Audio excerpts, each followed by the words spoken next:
break down every terrible thing Jon Jones has done during his time in the UFC. For most people, the first major incident that comes to mind is Jones's DWI arrest in 2012. But even before that, smaller issues hinted at a troubling pattern. Between 2008 and 2011, Jones was involved in 3 separate car incidents. In one case, he was cited for unsafe passing. In another, his vehicle was towed after drifting and driving on a suspended license. Finally, he had 2 collisions where he was eventually found not to be at fault. While these might seem minor on their own, they paint a picture of someone with consistent trouble behind the wheel, an issue that would follow him throughout his career. His first major incident was at 5 a.m. in May 2012. Whilst driving, Jones crashed his Bentley Continental into a utility pole in New York.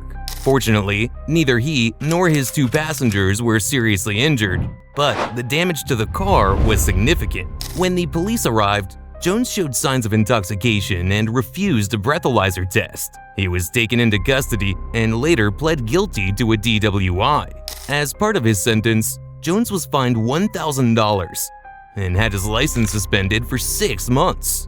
The case was so bad that he was required to install an ignition interlock device in his car. This device prevents the car from starting if alcohol is detected on the driver's breath.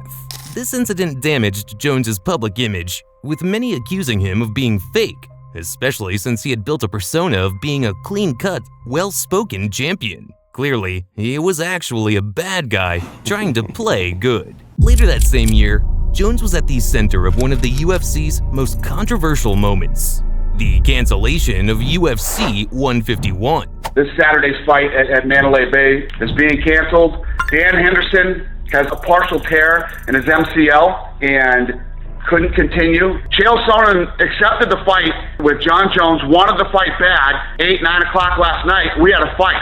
The one thing that I never thought in a million years would happen, happened. Jon Jones said, "I'm not fighting Chael Sonnen with 8 days notice." A guy who's a world champion and considered one of the pound-for-pound best turns down a fight.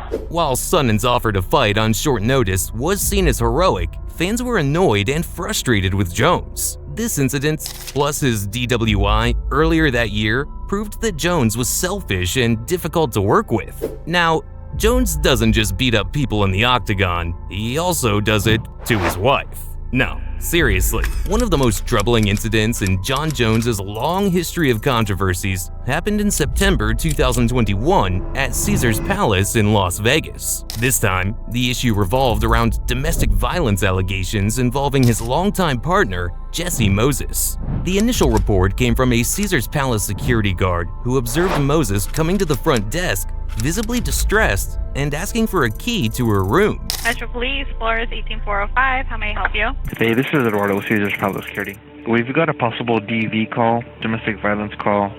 Female is bleeding from the nose and mouth. And when asked if she was okay, she began crying. She's not admitting to any domestic violence, any physical violence, but I mean, she's bleeding from the nose and mouth. And stated she didn't feel safe going back to her room. She's down with us while the male is up at the room, and he's actually a professional MMA fighter, Jon Jones, and she's like refusing to go back to the room. And she and her 3 daughters were taken to a security office for protection. While at the security office, one of Jones's daughters reportedly turned to staff and asked, "Can you call the cops?" When the police arrived and questioned Moses, she initially denied that Jones had been overly physical. However, she eventually admitted, not too physical, but a little bit, yeah. The officers observed blood all over Moses's clothing and noted she had a bump on her lip with dried blood. When asked about the injury, Moses brushed it off, claiming her lips get dry. Police described Moses as appearing scared to even talk about Jonathan. When she escorted them to their hotel room, officers found blood on the bedsheets and observed shoes scattered across the room. Jones was arrested on suspicion of domestic battery and later charged. However, the charges were ultimately dropped as part of a plea deal where Jones admitted guilt to a lesser offense. It's important to note that the charges being dropped does not mean the events didn't happen. The evidence, the blood, the frightened demeanor of Moses, the comments from their daughter suggests otherwise. Instead, Moses likely chose not to cooperate fully with authorities, possibly to protect her family. With 3 daughters to care for and a complicated family dynamic, it's clear she prioritized keeping the family together, even at her own expense. After this whole fiasco, Jon tweeted on social media that people were making the situation worse than it sounded. He denied hitting his fiancée and added that his daughters never saw them arguing.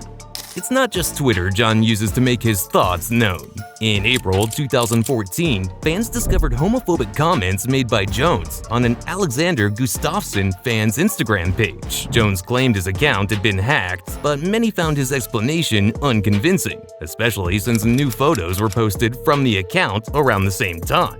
Later that year, Jones got into a famous brawl with Daniel Cormier during a press event for their upcoming fight.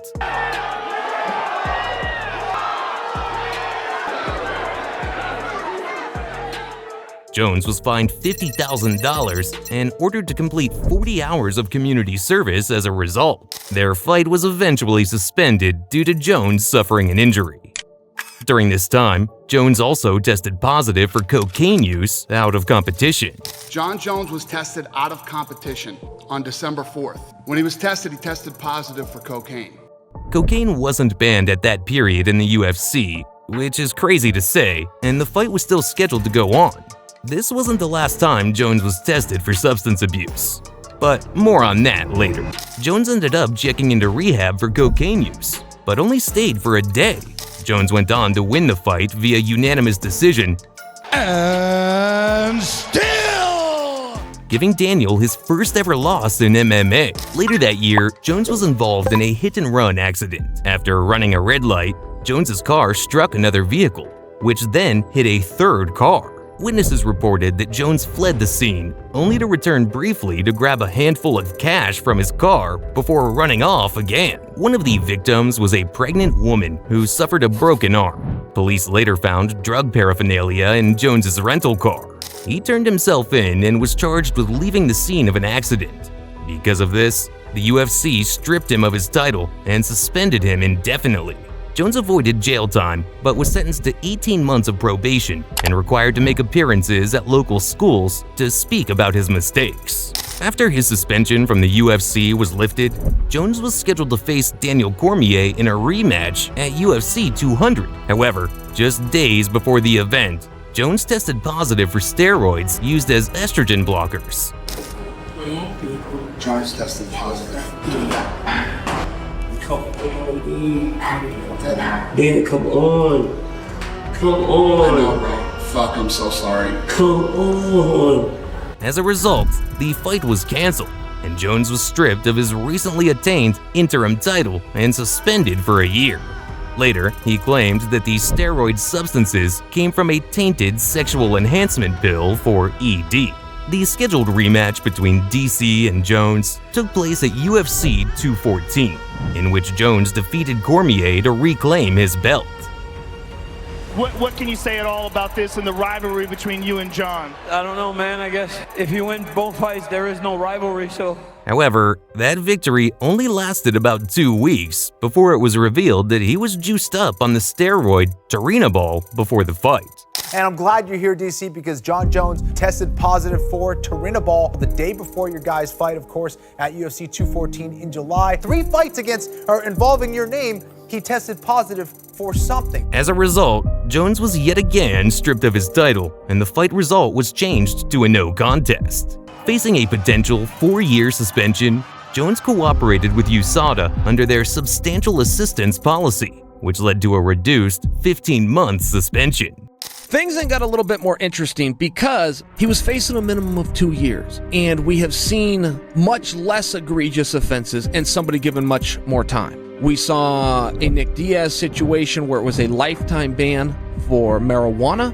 Jon was found with an illegal substance, and I'm not talking about a banned substance. I'm talking about if he was found in possession of this, the police would put him in handcuffs, and they ended up with 15 months. Well, we need an explanation. This probably meant that he was snitching on other athletes for a reduced sentence, though his team later denied this. You have to be able to shoot upwards. you can't shoot down. Who is Jon going to give that's bigger than Jon? Jon Jones is the biggest fish on the hook in the world of MMA. My own prediction, I think that he had a piss in the punch bowl and he's turned on the NFL. Jones didn't only beat up fighters and his wife.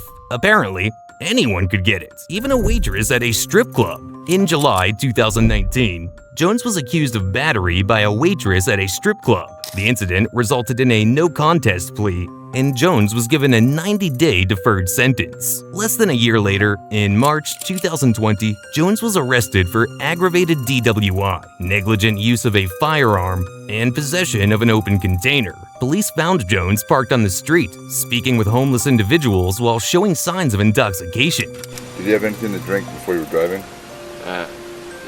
Yeah, earlier I did. After failing field sobriety tests,